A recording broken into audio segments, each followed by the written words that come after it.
तुझ्या हातची प्यादी आम्ही खेळ तुझा हा सगळा तुझ्या कृपेने मांडला मी संसार माझा वेगळा संसार माझा वेगळा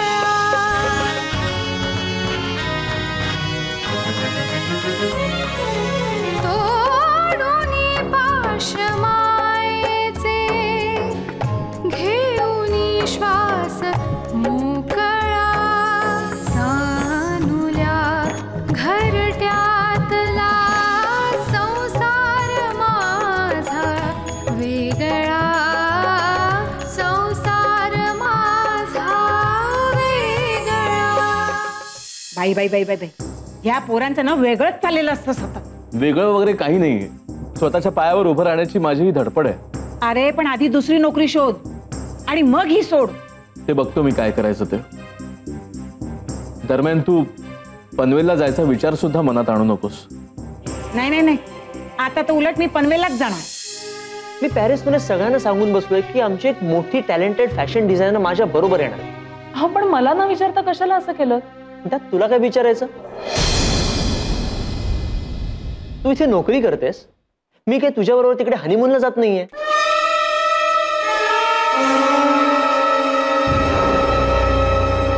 JD, what are you talking?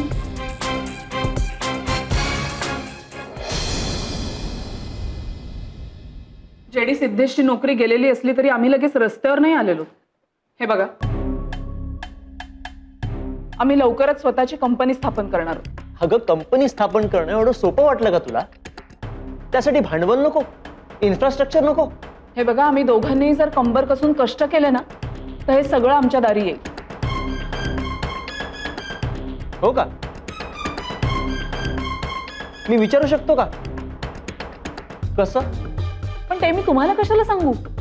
सांग ना, तुझ्याकडे सांगण्यासारखं काही असेल ना तर नक्की सांग। JD, Rujuta, please stop this argument. JD, हिला थोडासा विचार करायला वेळ द्यावा असं मला वाटतं। हो, सगळ्यांनाच वेळ देत बसतो ना मी।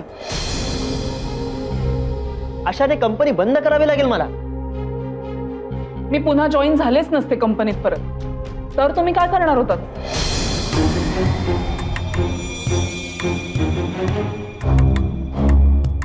हे बघ, मला ही जर तरची भाषा नकोय आणि मुळात मला या विषयावर फालतू आर्ग्युमेंटच नकोय। तुला माझ्या बरोबर पॅरिसला यावं लागेल, अँड दॅट्स फायनल। मग मी सुद्धा येणार नाहीये, दॅट्स ऑल्सो फायनल।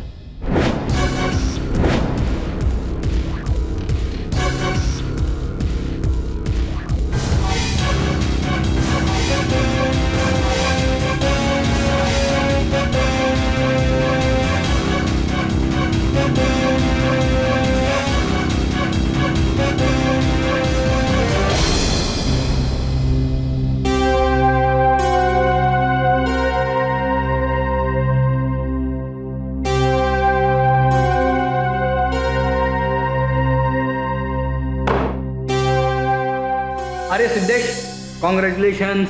कशाबद्दल? हे त्या शृंगारपुरे बाईंना हरवल्याबद्दल। त्यात कॉंग्रॅच्युलेशन्स काय करायचंय? एखाद्या स्त्रीचा पराभव केला तर मला फार काही विशेष आनंद होत नाही। तरी सुद्धा झालं ते एका अर्थी बरं झालं। अरे सगळ्या स्टाफला तरी कळलं ना की बाई काय लायकीची आहे ते। आता मला काय फरक पडतो? म्हणजे मी या नोकरीतून राजीनामा देतोय। काय?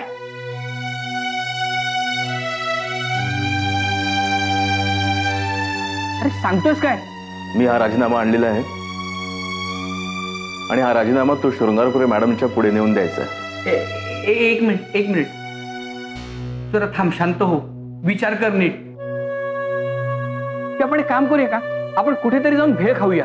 हा, भिडे, प्लीज तुम्हाला आता कन्व्हिन्स करायचा प्रयत्न करू नकोस। माझा निश्चय पक्का झालेला आहे।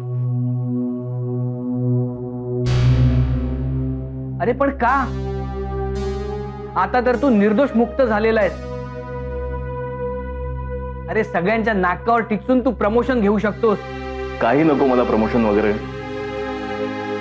मला या वातावरणात आता नोकरीच करायची नाही. या वातावरणात म्हणजे मी नकोय तुला? अरे तसं नाहीये रे. आता ही रोज माझ्या डोळ्यासमोर येणार. तिच्याशी कसं वागायचं कसं बोलायचं हे मला कळणार नाही. आणि जिथे मला कम्फर्टेबल वाटत नाही तिथे मी फार काळ राहत नसतो.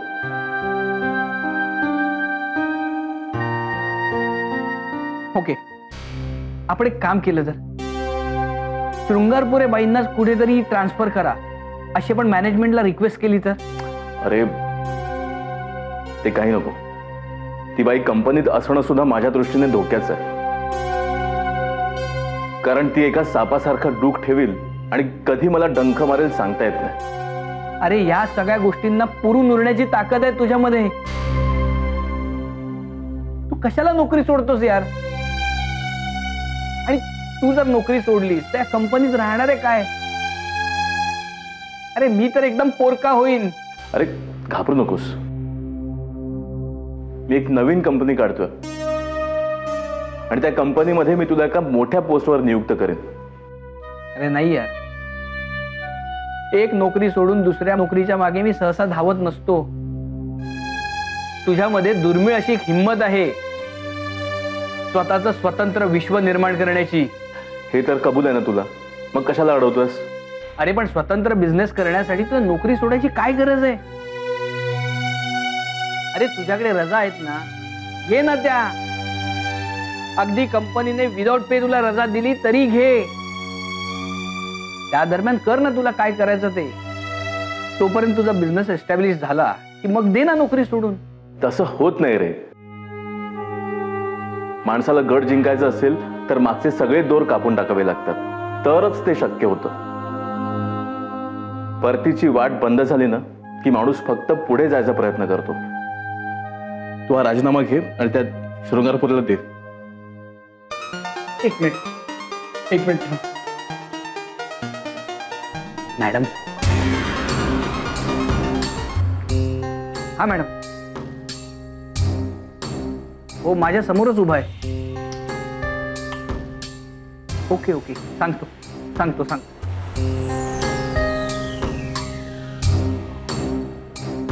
शृंगारपुरे मॅडमने आपल्याला इथेच पाहिलेलं आहे. त्यांनी तुला केबिन मध्ये बोलवलंय. ठीक आहे, मग मी हा राजीनामा स्वतःच जाऊन देतो तिला. अरे मित्र असं नको करूस. थोडा शांतपणे विचार कर. नको राजीनामा देऊ. आपण एक काम करूया का? आपण कुठेतरी कॉफी शॉप मध्ये जाऊन बसूया. पाहिजे तर कॉफीचा खर्च मीच करतो. हो नको, एक काम करूया, त्यापेक्षा कुठेतरी भेळ खायला बसूया. पाहिजे तर भेळवाल्यालाही कन्सल्ट करूया. काहीतरी वेड्यासारखं बोलू नकोस रे. मी बघतो शृंगारपुरे मॅडम काय बोलतात ते.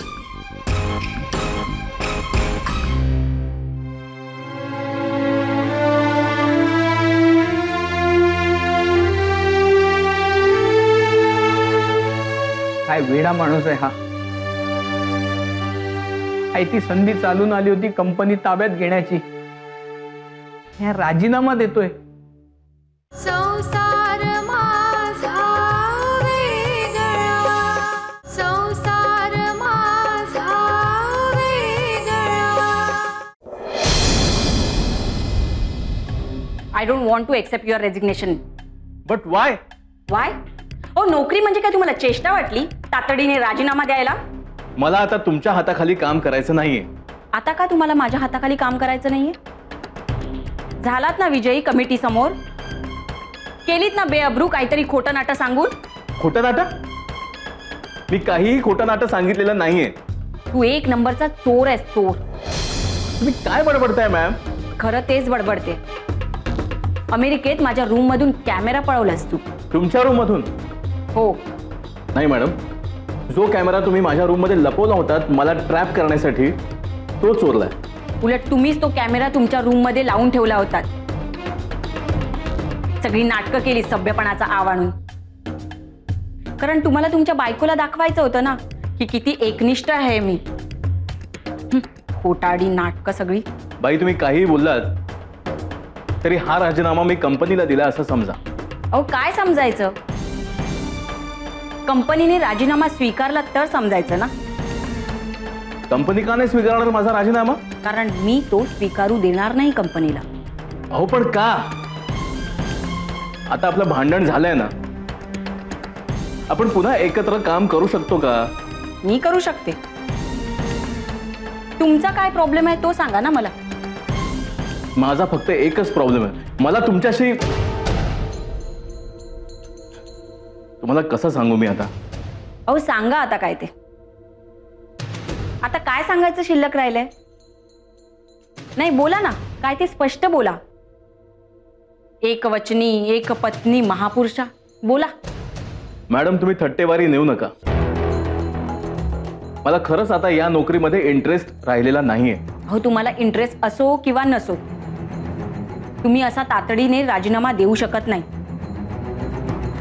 तुम्हाला सबळ कारणं द्यावी लागणार तुमच्या राजीनाम्याची. दिलंय ना मी एक कारण. काय कारण दिलंय सांगा ना. काय कारण काय दिलंय? माझं आता या नोकरीमध्ये मन रमत नाहीये, म्हणून मी ही नोकरी सोडून देतोय. हो नोकरी म्हणजे काय तुम्हाला पोरखेळ वाटला का? हा, मन रमत नाही म्हणून राजीनामा द्यायला? इथे लोकांना नोकऱ्या मिळत नाही आणि आता तर तुम्हाला चांगलं प्रमोशन मिळणार आहे. कंपनीची गाडी, फ्लॅट, शॉफर हे सगळं तुमच्या दिमतीला येणार आहे आणि तुम्ही नोकरी सोडताय. सॉरी मॅम, पण ज्या अर्थी मी या सगळ्या गोष्टी सॅक्रिफाईस करायला तयार झालो, त्या अर्थी ही नोकरी माझ्या मनातनं किती उतरली आहे ते बघा.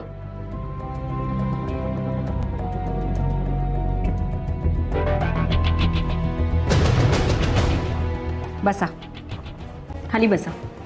मी तुमच्याकरता कॉफी मागवते. थोडं शांत व्हा.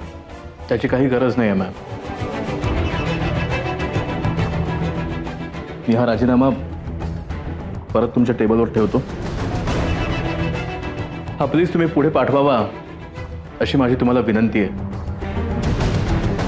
आजपर्यंत तुम्ही मला जे काही सहकार्य दिलं त्याबद्दल मनःपूर्वक धन्यवाद. अहो मी लाख सहकार्य देण्याचा प्रयत्न केला, पण तुम्ही घेतलंत कुठे? ठीक आहे, झालं गेलं ते विसरून जाऊया आणि आयुष्याला नव्याने सुरुवात करूया. तुम्ही तुमच्या पद्धतीने आणि मी माझ्या पद्धतीने. अहो पण तुम्ही ही नोकरी सोडल्यानंतर काय करणार आहात? हे कळेलच तुम्हाला यथावकाश. दुसरीकडे कुठे नोकरी शोधतायत की काय? पण हे लक्षात ठेवा, तुमचा कुठेही निभाव लागणार नाहीये. का?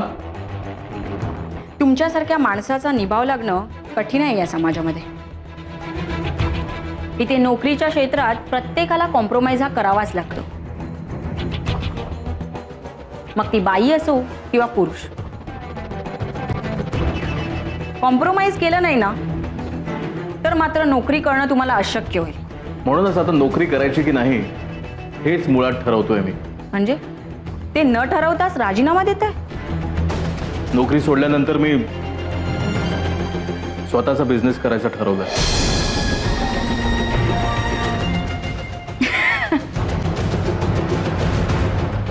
बिझनेस? का? असं हसायला काय झालं?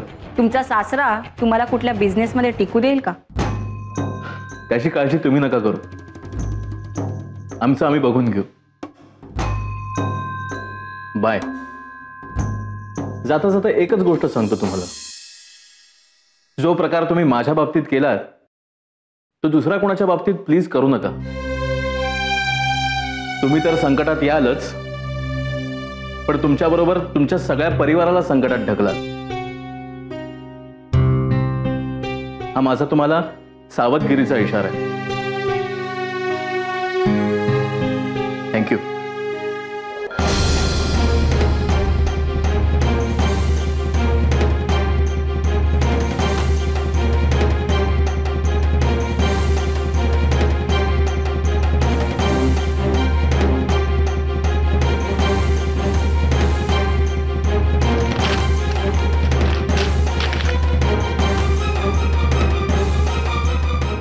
So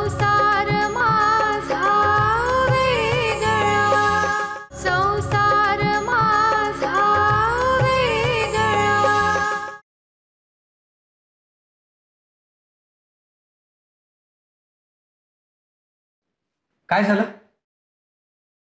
दिला राजीनामा. मॅडमनी घेतला तो? घेतला म्हणजे सहजासहजी घेतला नाही, खूप आर्ग्युमेंट्स केली. अरे पण म्हणायला काय त्या? आता ते सगळं सांगत बसायला मला वेळ नाही. मी राजीनामा दिलाय, आता तो राजीनामा पुढे जातोय की नाही एवढं फक्त मला कळव.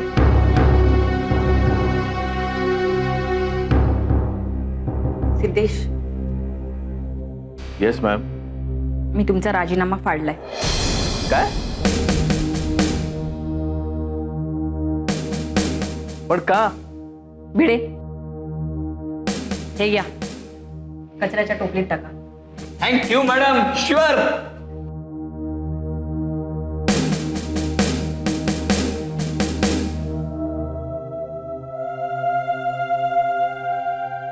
सिद्धेश, तुम्ही का राजीनामा देताय? अहो, माझ्यामुळे तुम्हाला काहीही त्रास होणार नाही. हवं तर वचन देते मी तसं तुम्हाला. असं वचन तुमच्याकडून घ्यायची पाळी यावी ही किती दुर्दैवाची गोष्ट आहे. हो ना? मग चला, तुमच्या केबिन मध्ये जाऊन बसा. मॅडम प्लीज मला नोकरीत राहण्याचा आग्रह करू नका. नाही नाही, मी तुम्हाला नोकरी सोडू देणार नाही. तुम्ही जर या कंपनीत नसाल ना, तर मलाही कठीण होईल या कंपनीत नोकरी करणं. अहो, सगळ्या स्टाफला वाटेल की माझ्यामुळे तुम्ही नोकरी सोडताय. त्याला माझा काय इलाज आहे? Fact is fact. अहो, पण तुमच्या या कृत्यामुळे मला नोकरी करणं मुश्किल होणार आहे, त्याचं काय? त्याचा विचार तुम्ही त्यावेळीच करायचा होता. बरं बाबा, झाली माझी चूक, पण त्याची एवढी मोठी शिक्षा देऊ नका हो. नोकरी सोडून जाऊ नका प्लीज. सॉरी मॅम, माझा निश्चय झालाय. तुम्ही राजीनामा फाडून टाकला असलात तर मी आजपासून या कंपनीत नाहीये. हो, स्वतःचं नुकसान करून घेताय तुम्ही आणि तुमच्या बायकोचंही नुकसान करताय. कोणाचंही नुकसान करत नाहीये मी, आणि एक सरळ साधं जीवन जगण्यासाठी इतकं नुकसान सहन करण्याची तयारी आहे माझी. अहो, पण तुमच्या या सरळ साध्या जगण्यामध्ये माझा अडथळा होणार नाही असं वचन देते ना मी तुम्हाला. तुम्ही कितीही वचनं दिलीत मॅडम, तरी माझ्या मनामध्ये एक इन्सिक्युरिटी कायम राहणार, आणि तुमच्या मनामध्येही एक गोष्ट सतत चालत राहील की माझ्यामुळे तुमची मानहानी झाली. मला माझ्या मानहानीचं काही वाटत नाही, कारण का मी जे काही केलंय ते कंपनीच्या भल्यासाठी केलंय. कंपनीच्या भल्या करता? येस. तुमच्या सासऱ्यांनीच मला प्रॉमिस दिलं होतं की करोडो रुपयांचा कॉन्ट्रॅक्ट आपल्या कंपनीला देणार म्हणून. प्रोव्हाइडेड. कळलं. आणि तुम्ही तयार झालात. मॅम, तुमचं जर माझ्यावर एवढं प्रेम होतं तर तुम्ही घाटगेंना ठणकावून सांगायला हवं होतं की सिद्धेश घाणेकर विरुद्ध मी कुठल्याही कारस्थानामध्ये सहभागी होणार नाही. मला वाटलं नव्हतं की परिस्थिती इतकं गंभीर वळण घेईल म्हणून. आणि हे सगळं करत असताना मला ही सुद्धा कल्पना नव्हती की how much I like you.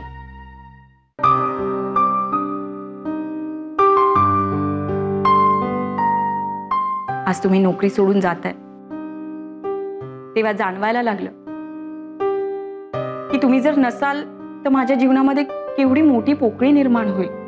Madam, आपण हे काय बोलतोय इथे? ऑफिसच्या कॉरिडॉरमध्ये आपण हे सगळं बोलतो. असू दे. हो, स्टाफने ऐकलं तर काय म्हणतील? त्यांना काय म्हणायचे ते म्हणू दे, मला त्याची पर्वा नाही. तुमच्या समाधानासाठी मी सगळ्या स्टाफ समोर जाहीर माफी मागायलाही तयार आहे, पण तुम्ही राजीनामा नका देऊ. भिडे, सगळ्या स्टाफला बोलवून आणा इथे. अहो मॅम, तुम्ही काय करताय हे? एक मिनिट थांबा. भिडे, हा, सगळ्या स्टाफला बोलवून आणा. हो बोलवतो. जॉन सर, सगळ्यांना पाठवा. हा, इकडे पाठवा. मॅडमना बोलायचं काहीतरी. या या, इकडे या. इकडे इकडे या. आले, बोला. तुम्हाला सगळ्यांना माहितीच आहे, मिस्टर घाणेकरांबद्दल काही गैरसमज निर्माण झाले होते माझ्या मनात, आणि त्यामुळेच त्यांच्यावर सस्पेन्शनची पाळी सुद्धा आली होती. पण चौकशी समितीसमोर त्यांनी माझे सगळे गैरसमज दूर केले आणि ते आता निर्दोष मुक्त झालेत. एवढंच नव्हे तर कंपनीने त्यांना फर्दर प्रमोशन देण्याचा प्रस्तावही मांडलाय आणि त्या प्रस्तावाला मी मंजुरी देणार आहे.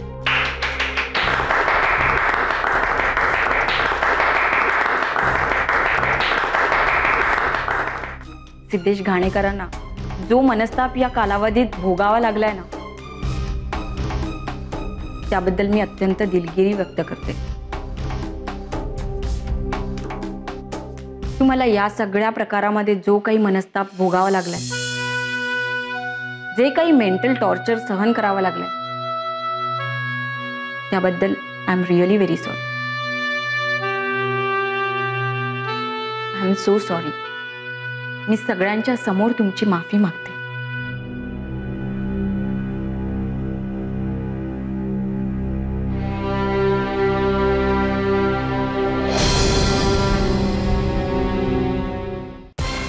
अगं अगं, पण मी काय म्हणतो थोडं ऐकून तर घे. बस झालं. सिद्धेश आला तर निघणं मुश्किल होईल. तो आपल्याला काही इथून निघू जायचा नाही आणि मला इथे काही राहायचं नाही. अगं पण मी काय आई, अण्णा, हे बघा तुमच्यासाठी काय आणलंय. वा, कपडे आणलेत. काय काय सांगतेस काय? मी आणि माझी मैत्रीण शॉपिंग सेंटर मध्ये गेलो होतो. तर एक छान झब्बा आवडला म्हणून तुमच्यासाठी घेतला. अरे बघू. आणि आई, तुमच्यासाठी सिल्कची साडी आणली. घ्या. अगं बघ तरी, सिल्कची साडी आणली तुझ्यासाठी. ठीक आहे ठीक आहे. आता तुम्ही तुमची बॅग भरताय की मी भरू?